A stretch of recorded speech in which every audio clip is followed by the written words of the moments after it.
नमस्कार दोस्तों, positive peach में आप सबका स्वागत है। दोस्तों, आखिर बुढ़ापे में बच्चों को क्यों बोझ लगने लगते हैं माँ बाप। आज मैं एक सच्ची घटना जिसमें एक डॉक्टर और एक बूढ़ा आदमी किरदार निभाते हैं, तो चलिए शुरू करते हैं।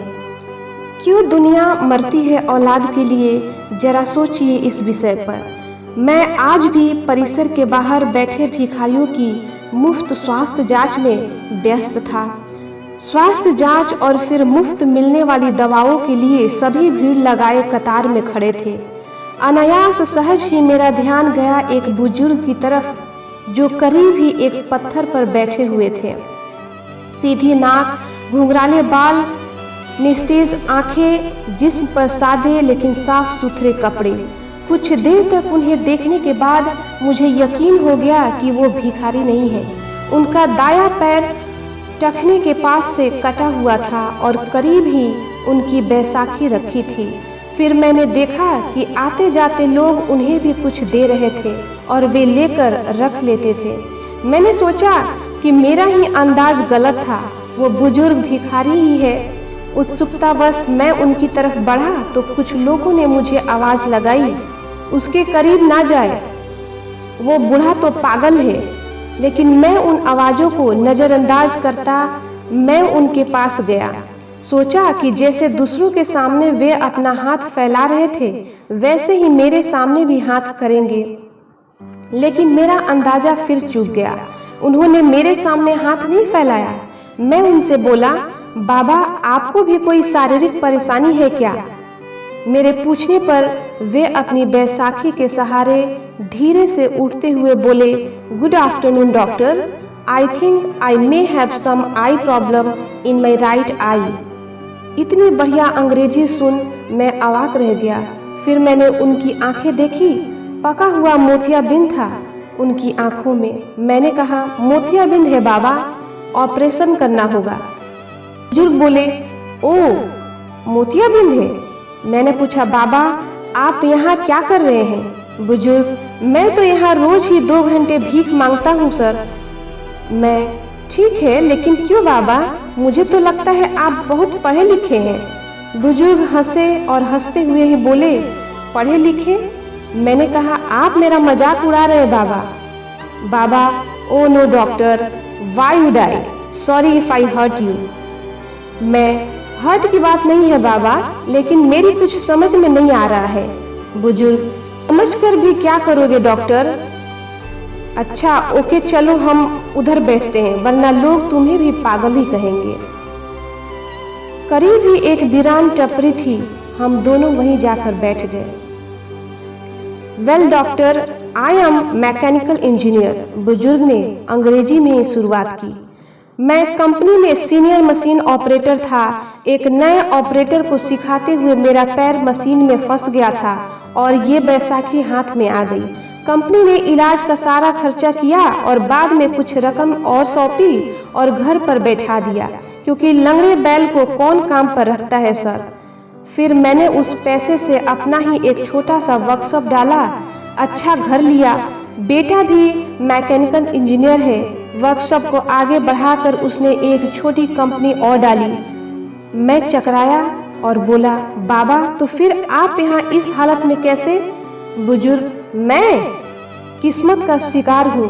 बेटे ने अपना बिजनेस बढ़ाने के लिए कंपनी और घर दोनों बेच दिए। बेटे की तरक्की के लिए मैंने भी कुछ नहीं कहा। सब कुछ बेच बाच कर वो अपनी पत्नी और बच्चों के साथ जापान चला गया और हम जापानी गुड्डे गुड़िया यहाँ रह गए। ऐसा कहकर बाबा हंसने लगे। हंसना भी इतना करुण हो सकता है, ये मैंने पहली बार अनुभव किया। फिर बोला, लेकिन बाबा आपके पास तो इतना हुनर है कि जहाँ लात मारे वहाँ पानी निकाल दे। अपने कटे हुए पैर की ओर ताकते बुजुर्ग बोले, लात कहाँ और कैसे मारूं? बताओ मुझे। बाबा की बात सुन मैं खुद भी शर्मिंदा हो गया। मुझे खुद बहुत बुरा लगा।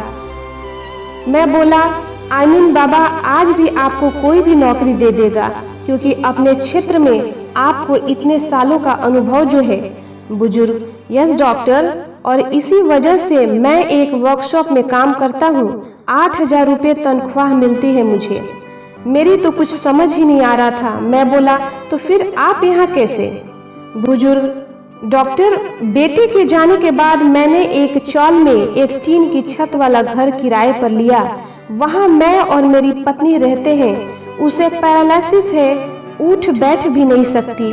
मैं 10 से 5 नौकरी करता हूँ, शाम 5 से 7 इधर भीख मांगता हूँ और फिर घर जाकर तीनों के लिए खाना बनाता हूँ। आश्चर्य से मैंने पूछा, बाबा, अभी तो आपने बताया कि घर में आप और आपकी पत्नी है, फिर ऐसा क्यों कहा कि तीनों के लिए खाना बनाता हूँ? बुजुर्ग, डॉक्टर, मेरे बचपन में ही मेरी माँ का स्वर्गवास हो गया था। मेरा एक जिगरी दोस्त था, उसकी माँ ने अपने बेटे जैसे ही मुझे भी पाला पोसा। 2 साल पहले मेरे उस जिगरी दोस्त का निधन हार्ट अटैक से हो गया, तो उसकी 92 साल की माँ को मैं अपने साथ अपने घर ले आया।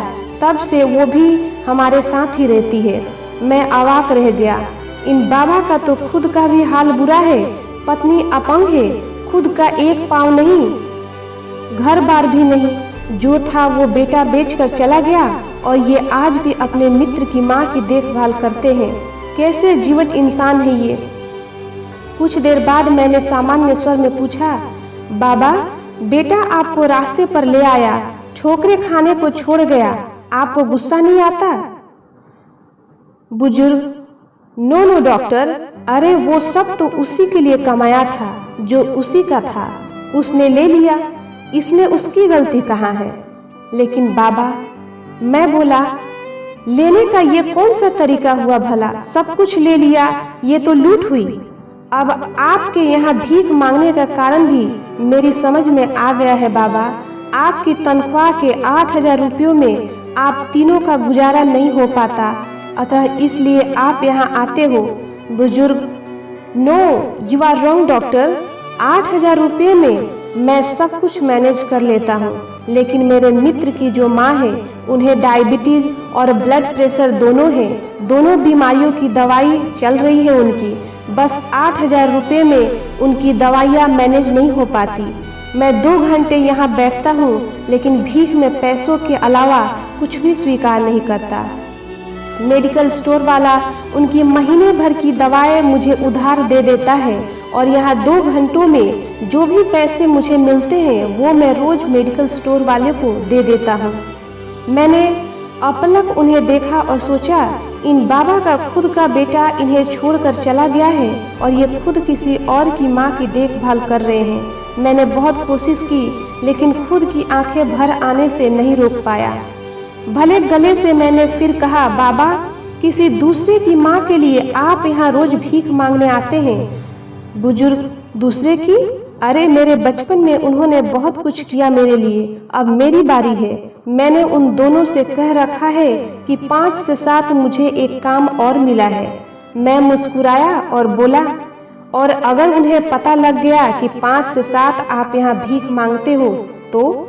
बुजुर्ग, अरे कैसे पता लगेगा, दोनों तो बिस्तर पर हैं। मेरी हेल्प के बिना वे करवट तक नहीं बदल पाती, यहाँ कहाँ पता करने आएगी।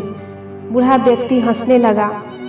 बाबा की बात पर मुझे भी हंसी आई, लेकिन मैं उसे छिपा गया और बोला, बाबा, अगर मैं आपकी माँ जी को अपनी तरफ से नियमित दवाएं दूं तो ठीक रहेगा ना? फिर आपको भीख भी नहीं मांगनी पड़ेगी। बुजुर्ग, नो डॉक्टर, आप भिखारियों के लिए काम करते हैं। माँ जी के लिए आप दवाएं देंगे तो माँ जी भी तो भिखारी कहलाएगी। मैं अभी समर्थ हूँ डॉक्टर, उनका बेटा हूँ मैं। मुझे कोई भिखारी कहे तो चलेगा, लेकिन उन्हें भिखारी कहलवाना मुझे मंजूर नहीं। ओके डॉक्टर, अब मैं चलता हूँ। घर पहुँचकर अभी खाना भी बनाना है मुझे। मैंने निवेदन स्वरूप बाबा का हाथ अपने हाथ में लिया और बोला, बाबा, भिखारियों का डॉक्टर समझकर नहीं, बल्कि अपना बेटा समझकर मेरी दादी के लिए दवाएं स्वीकार कर लीजिए। अपना हाथ छुड़ाकर बाबा बोले, डॉक्टर, अब इस रिश्ते में मुझे मत बांधो प्लीज। एक गया है हमें छोड़कर, आज मुझे स्वप्न दिखाकर कल तुम भी मुझे छोड़ गए तो अब सहन करने की मेरी ताकत नहीं रही। ऐसा कहकर बाबा ने अपनी बैसाखी संभाली और जाने लगे।